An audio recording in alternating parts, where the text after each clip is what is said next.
Pagdating nga namin, inabutan namin itong ginang na nagagalit at halos maihi na siya sa salawal. Hindi naman namin alam yung dahilan kasi medyo nakakagulat talaga kahit nga sila ay nagulat din. Hindi naman talaga natin maiiwasan yung mga ganitong tao kasi kahit saan naman yan nakikita natin. At may mga tao rin talaga na kahit na alam na nating medyo may mali ay pinagtatawanan pa natin. Oo, totoo, masasabi ko na konti yung tao dahil siguro sobrang aga pa nung makarating kami. 8:30 ng umaga yan nung makarating kami dito at ito nga yung kaganapan. Hindi ko nakita dito yung sobrang daming pila, nagsisiksikan, nagkakagulo. Dahil sa mga oras na to ay konti lang yung tao at hindi kami nahirapan na sundan kung ano yung proseso bago ka nga makakuha o makatikim ng pares at chicken joy ni Diwata. Nung una nga ay dire-diretso nga kami dito talaga sa may mga foods nila kasi akala namin kukuha lang kami tas babayaran lang namin. Pero mali pala yung proseso namin. Eto makikita nyo nga tumapat na kami dyan, namimili na kami, tinitignan na namin kung ano yung mga menu nila na pwede namin kainin. Unang-una nga nakatapat na sa akin si chicken joy at talagang medyo nagutom na nga rin ako dyan. Tapos nakita ko pa nga tong mga malalaking longganisa na to na sobrang yummy talaga niya tignan.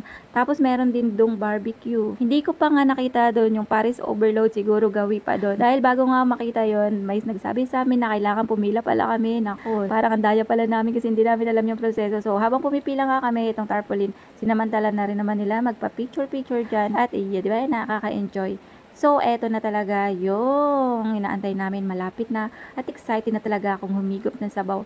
Yung proseso nga pala dito, pagdating mo dito, meron siyang, ayan, yung babae po na yan, meron siyang mga papel o karton na binibigay. Tapos may nakasulat dun kung ano yung order mo. So, dahil Paris Overload yung mga in-order namin, eto, tapos ang hirap kaya niyang intindihin kasi medyo nalilito talaga ako. Yung papel pala na yan, hindi mo siya ibibigay dyan kasi sabi niya sa amin, dun pala yan sa soft drinks. Pero dapat meron ka na neto bago ka kumuha ng Pares o chicken joy yung o-orderin mo.